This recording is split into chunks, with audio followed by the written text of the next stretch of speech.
aí, meus amigos programadores, vamos continuar a nossa videoaula e a gente vai criar agora a visão, né, a nossa view. Mas antes de começar, vamos corrigir uma pequena coisa que passou despercebido e o nosso arquivo module.config.php está com um pequeno erro lá no final, onde tem o View Manager. Eu acabei escrevendo template, não template. Então, entrem nesse arquivo e arrumem essa chave aqui do nosso array de configuração, que está como template path stack. Na verdade, é template com um E. Então, esse foi um pequeno erro de digitação que provavelmente comprometeria a execução da nossa aplicação, não encontrando as views que a gente vai criar agora. Além disso, eu preciso também definir um construtor para o nosso controller. O Zend, quando ele for rodar, ele vai, quando a gente escrever uma rota lá no navegador, por exemplo, barra pessoa, ele vai tentar criar esse controller pessoa controller. Porém, ele não conhece o construtor, né, dessa classe. E aí eu preciso descrever aqui também, né, quais vão ser os controllers e quais vão ser os construtores desses controllers. Como a gente estendeu uma classe do Zend Abstract Action Controller, nós podemos utilizar um factory padrão, né? Um factory genérico que podemos utilizar para construir essa nossa classe. E como que a gente faz isso? Então aqui a gente precisa declarar mais uma chave de configuração que vai ser o nosso controllers. E aqui dentro a gente vai criar um array que vamos configurar as nossas factories ou fábricas. Então vamos escrever aqui factories. Cuidado para não escrever errado igual fizemos com o template. E aqui nos factories eu vou especificar quais são as minhas factories para os meus controllers.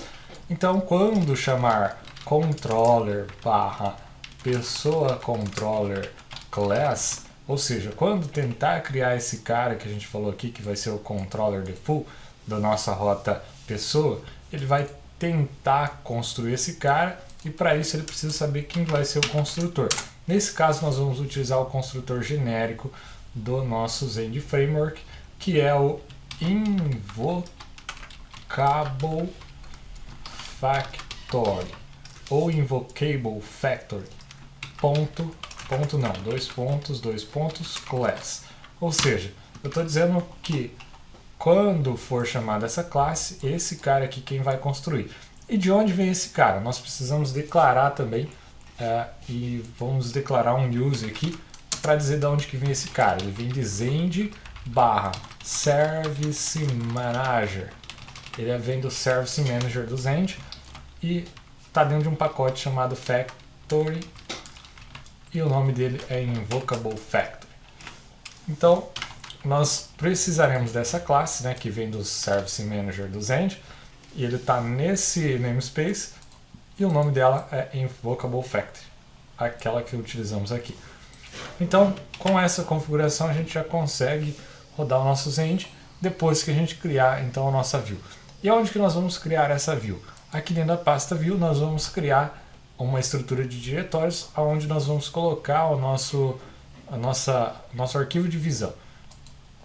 Então aqui em View nós vamos criar uma nova pasta, então cliquem ali, se vocês estiverem utilizando o Sublime, cliquem em cima da pasta View, New Folder, e vamos escrever aqui o nome da nossa pasta. Primeiro eu preciso criar dentro da pasta View uma pasta com o nome do meu controller, do meu módulo, aliás. Primeiro, o nosso módulo se chama pessoa, então a gente vai criar aqui pessoa com P minúsculo, tá?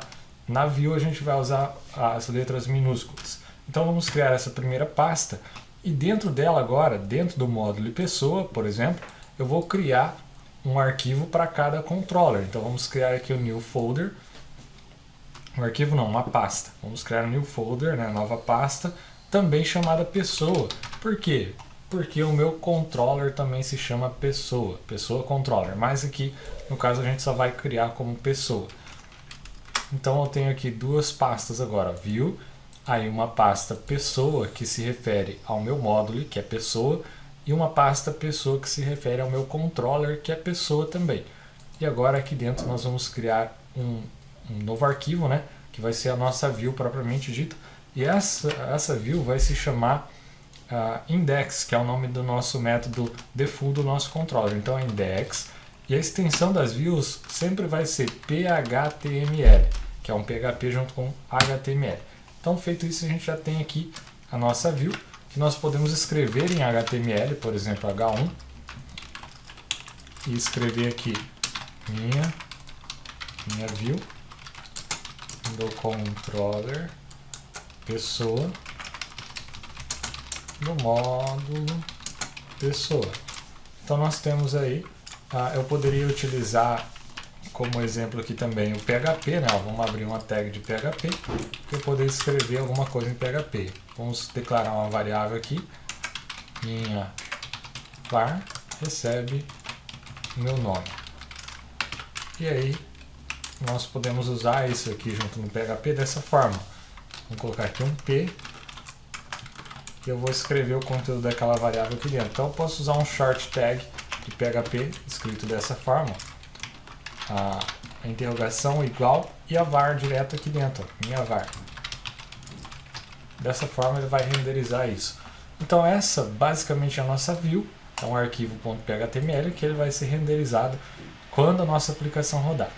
Então feito isso, nós precisamos ainda configurar o nosso módulo aqui no arquivo modules.config.php. Bom, então nós vamos criar essa configuração aqui dentro desse arquivo modules.config.php da seção global, do nosso config global, para me dizer que o meu módulo vai ser carregado. Então aqui vocês podem ver que tem os end routers, end validator, e temos o application, que é o módulo default que já veio.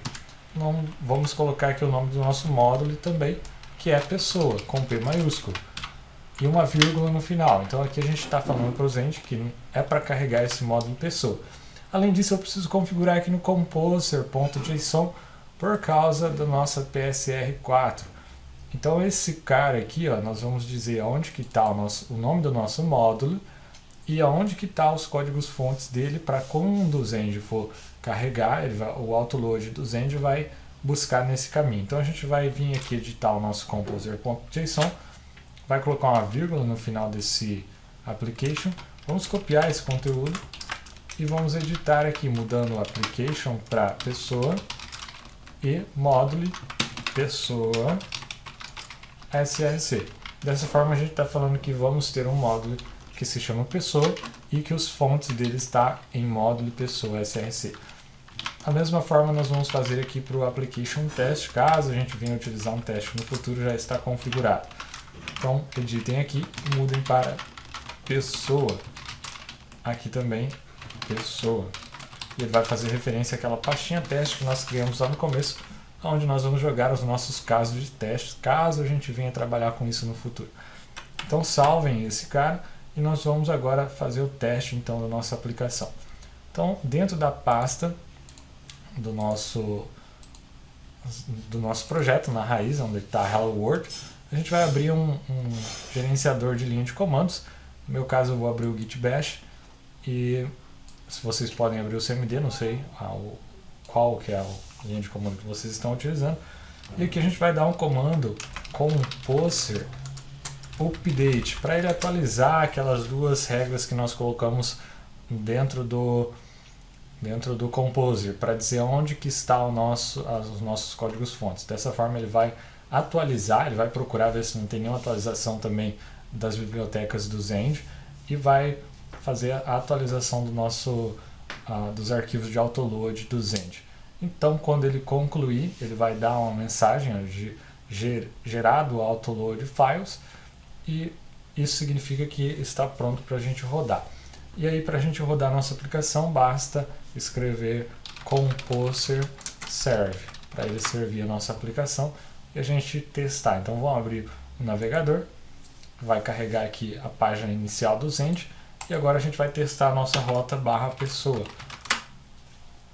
E aí a gente vai ter o resultado, minha view do controller pessoa, do módulo pessoa, e o meu nome que eu tinha colocado naquela var que a gente renderizou ali na pessoa, né? Se a gente vir aqui, essa é a nossa classe pessoa. Então a gente conclui aqui a primeira etapa, onde que nós construímos o nosso módulo pessoa. A gente fez de forma mais simples, apenas a estrutura do módulo. Ele tem o nosso controller, as nossas views, e agora daqui em diante a gente precisa fazer somente a parte de configuração para trabalhar com bancos de dados e fazer o nosso cadastro, como eu tinha prometido no começo do vídeo. Essa estrutura inicial, nós já temos a aplicação rodando, mas ela não tem funcionalidade nenhuma ainda. E a gente vai ver isso nos próximos vídeos. Eu agradeço a paciência de vocês, eu agradeço também a audiência. Espero que vocês possam compartilhar esses vídeos se vocês gostarem. Também se inscrever no meu canal para que vocês possam assistir os próximos vídeos que eu publicar. E eu desejo a vocês sucesso, que vocês consigam desenvolver e construir aplicações incríveis. Eu espero vocês nos próximos vídeos. Um abraço e até mais.